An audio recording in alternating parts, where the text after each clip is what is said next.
दोस्तों, रशिया और यूक्रेन के बीच में लगभग 1.5 साल से कॉन्फ्लिक्ट चल रहा है और यूक्रेन अभी तक रशिया को टक्कर दे पाया। उसके पीछे मेन रीजन है कि वेस्टर्न वर्ल्ड, पर्टिकुलरली यूएसए ने यूक्रेन की बहुत ही ज्यादा मदद की है, पैसों के मामले में, टेक्नोलॉजी के मामले में, डिफेंस प्रोडक्ट्स के मामले में, एक्सेट्रा एक्सेट्रा। राइट नाउ एक नया डिसीजन जो है वो यूएसए की सरकार ने लिया है। This is going to be a very controversial decision.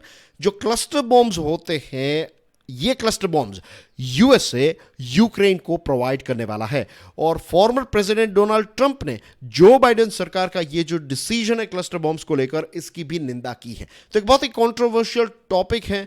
तो आज की जो हमारी ये डिस्कशन है, ये वॉर और कॉन्फ्लिक्ट के पॉइंट ऑफ व्यू से इंपॉर्टेंट है। मॉडर्न वॉरफेयर के पॉइंट ऑफ व्यू से अगर देखा जाए तो किन अलग अलग प्रकारों का इस्तेमाल, मीन्स हथियारों का इस्तेमाल जो है वो किया जाता है, कौन से ऐसे हथियार है जिनका इस्तेमाल जो है उस पर प्रतिबंध है। Will talk about that as well. और जियोपॉलिटिक्स के पॉइंट ऑफ व्यू से भी ऑफ कोर्स ये पर्टिकुलर टॉपिक जो है वो काफ़ी इंपॉर्टेंट है। मेरा नाम है प्रशांत मावानी, आप देख रहे हैं क्यूरियसली एजुकेशन। तो दोस्तों, सबसे पहले बात करते हैं इस डिसीजन के बारे में।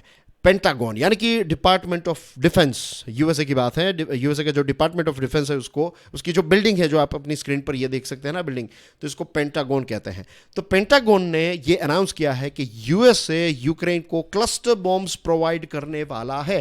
This is a controversial decision of course, क्योंकि व्हाइट हाउस जो है, यानी कि जहां पर प्रेसिडेंट जो बाइडेन रहते हैं, यूएसए के प्रेसिडेंट रहते हैं, तो व्हाइट हाउस ने भी ये कहा था कि ये जो क्लस्टर बॉम्ब्स हैं इसकी वजह से सिविलियंस को नुकसान पहुंचता है, सिविलियंस की जान चली जाती है, वो डिसेबल हो जाते हैं, उनको बहुत ज़्यादा डैमेज होता है।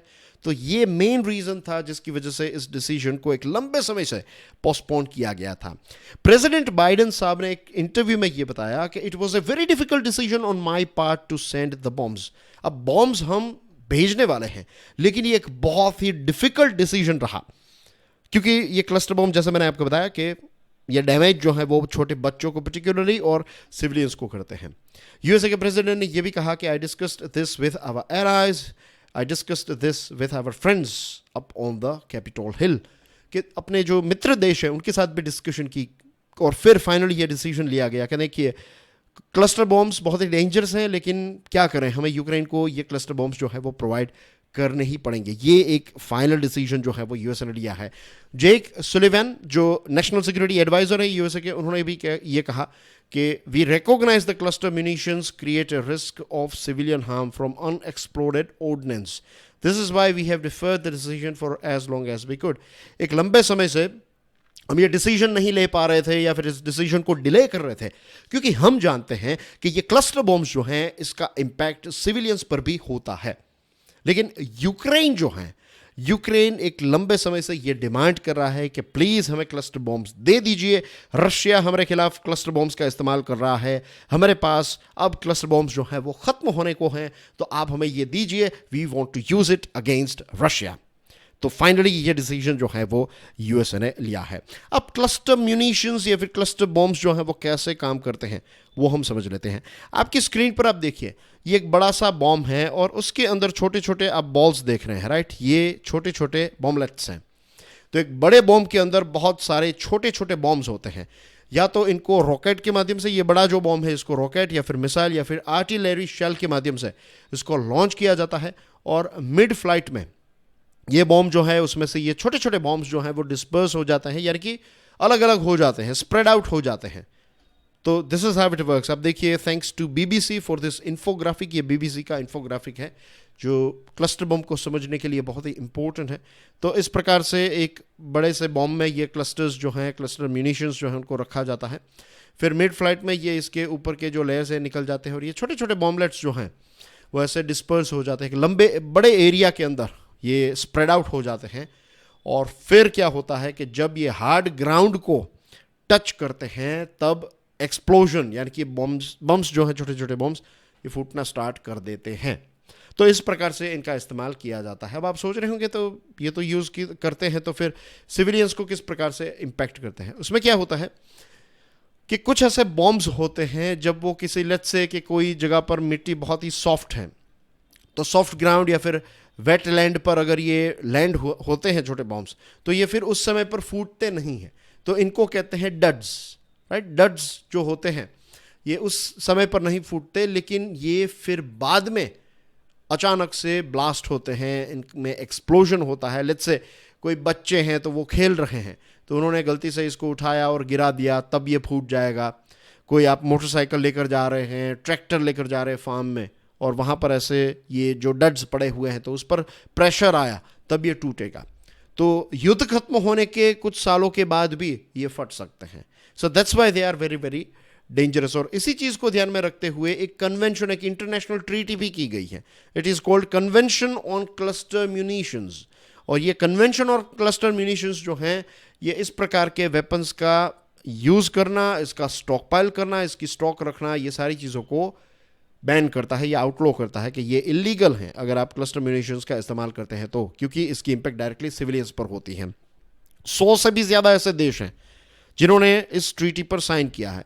तो यूके, फ्रांस, जर्मनी जैसे देश जो हैं वो इनका इस्तेमाल भी नहीं करते हैं, इनका स्टॉक भी अपने पास नहीं रखते हैं। और जैसे मैंने आपको बताया कि सबसे ज़्यादा वल्नरेबल जो है वो बच्चे होते हैं, कि ग्राउंड में वो खेल रहे हैं, ये जो छोटे बॉम्बलेट्स होते हैं उनको लगता है कोई खिलौना है, वो उठाएंगे और ये फिर फट जाएगा। तो इस प्रकार के इंसिडेंट्स जो हैं वो इतिहास में कई बार हमें देखने को मिले। और ह्यूमन राइट्स के ग्रुप जो हैं वो इन बॉम्ब्स को तो वॉर क्राइम की कैटेगरी में रखते हैं। वो कहते हैं कि ये बहुत ही भयानक है और इसका इस्तेमाल करना जो है वो वॉर क्राइम से कम बिल्कुल है, ये वॉर क्राइम ही है, ऐसा ह्यूमन राइट्स के ग्रुप्स कहते हैं। रही बात रशिया और यूक्रेन की, फरवरी 2022 से दोनों के बीच में कॉन्फ्लिक्ट चल रहा है और दोनों ने एक दूसरे के ऊपर क्लस्टर म्यूनिशंस का इस्तेमाल भी किया है। अब ये दोनों देश जो हैं, रशिया और यूक्रेन, ने ये कन्वेंशन ऑन क्लस्टर म्यूनिशंस पर दस्तखत नहीं किए हैं और ना तो यूएसए ने की है, और इसी वजह से यूएसए जो है उसके पास ये क्लस्टर म्यूनिशंस हैं।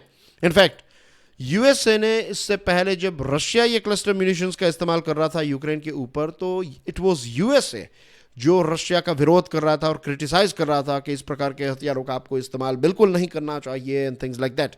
लेकिन अब यूएसए जो है वो कुछ प्रकार की एक्सक्यूजेस देने लगा है। यूएसए ये कह रहा है कि एवरेज जो डड का रेट होता है कि एक बॉम्ब में से 20% जितने जो बॉम्ब्स होते हैं वो डड होते हैं। डड यानी कि जो मैंने आपको अभी एक्सप्लेन किया कि वो बाद में कभी फूटेंगे, तो 20%। और यूएसए ये कहता है कि रशिया का जो डड रेट है दैट इज 40%, और यूएसए का जो डड रेट है ये 3% से भी कम है।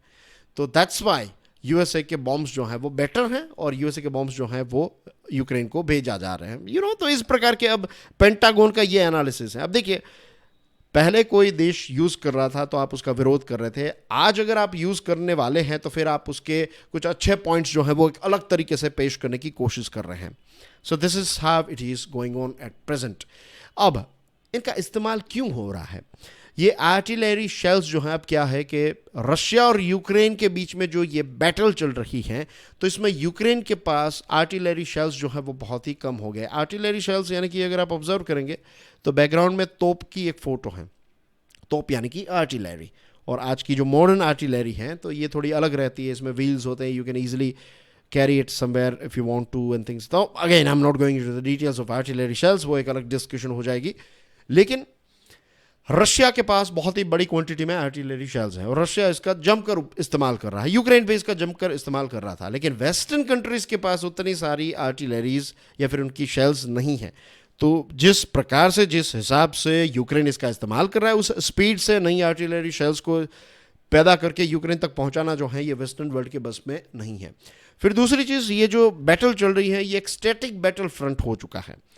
कुछ ऐसे एरियाज है सदर्न और ईस्टर्न यूक्रेन में, तो यहाँ पर लेट्स से बॉर्डर है, ये यूक्रेन है, ये रशिया है, तो यहाँ से यहाँ पर तोपें जो हैं वो लगाई गई हैं आर्टिलरीज, और धड़ाधड़ एक दूसरे के ऊपर शेलिंग की जा रही है। राइट, आगे नहीं बढ़ा जा रहा है, कुछ नहीं हो रहा है, ये लाइन यहाँ की यहाँ है, बस शेलिंग जो है वो एक दूसरे पर हो रही है। तो this is called static battle front. तो इसमें आर्टिलरी जो है ये की वेपन के तौर पर इसका इस्तेमाल किया जा रहा है। और जैसे मैंने आपको बताया कि यूक्रेन के पास अब शॉर्टेज हो चुकी है, तो यूक्रेन कह रहा है कि अब हमें रशिया के खिलाफ स्टैंड लेने के लिए या फिर उनको टक्कर देने के लिए हमें कुछ नए प्रकार की शेल्स का इस्तेमाल करेंगे, and that's why they want this cluster bombs. USA पर इसकी एक ज़बरदस्त इम्पैक्ट आएगी। पता है क्यों? क्योंकि ये रशिया यूक्रेन का जो कॉन्फ्लिक्ट है उसमें यूएसए ने जो भी स्टैंड लिया है, यूएसए जो यूक्रेन की मदद कर रहा है, दूसरे देशों को इकट्ठा करके रशिया के खिलाफ सामने रख रहा है, ये सारी चीज़ों में अभी तक यूएसए ने क्या कहा कि हम मॉरल ग्राउंड पर, मॉरल ग्राउंड पर, मोरालिटी पर हम यूक्रेन की मदद कर रहे हैं, कि यूक्रेन के साथ जो हो रहा है ये गलत हो रहा है, ऐसा अभी तक यूएसए का कहना है। अब यहां पर यूएसए की हिपोक्रेसी के बारे में बात होगी, कि रशिया बहुत सारे वॉर क्राइम्स कर रहा है, तो इस प्रकार के बॉम्ब्स का इस्तेमाल करके यूएसए भी वॉर क्राइम्स को और ज्यादा बढ़ावा दे रहा है। अभी नेटो की समिट होने वाली है लिथुएनिया में, तो वहां पर बहुत सारे यूएसए के मित्र देश जो हैं वो टफ क्वेश्चंस पूछेंगे यूएसए को कि भाई आप तो इसके बारे में मना कर रहे थे, इस पर एक ट्रीटी भी है, हम सब ने इस ट्रीटी पर साइन किया है, हम में से बहुत सारे देशों ने इस ट्रीटी पर साइन किया है, और आप इस प्रकार के बॉम्ब्स का इस्तेमाल कर रहे हैं, आपके पास है भी और आप दूसरे देशों को भी भेज रहे हैं। तो ऐसा भी हो सकता है कि जो अलायंस है उसके अंदर थोड़ा एक प्रकार का स्प्लिट हो जाए, नेटो जो है तो उसके अंदर थोड़ी क्रैक्स डेवलप हो जाए, और अगर ऐसा होता है तो ये व्लादिमीर पुतिन के लिए एक बहुत ही खुशखबरी होगी। तो आई होप आज के इस डिस्कशन से आपको एक कॉन्सेप्चुअल क्लैरिटी मिली होगी। That's everything from my side. This is Prashant Mamani signing off. Or I'll see you soon with some more interesting topics. Till then, enjoy your studies. God bless you all. Jai Hind.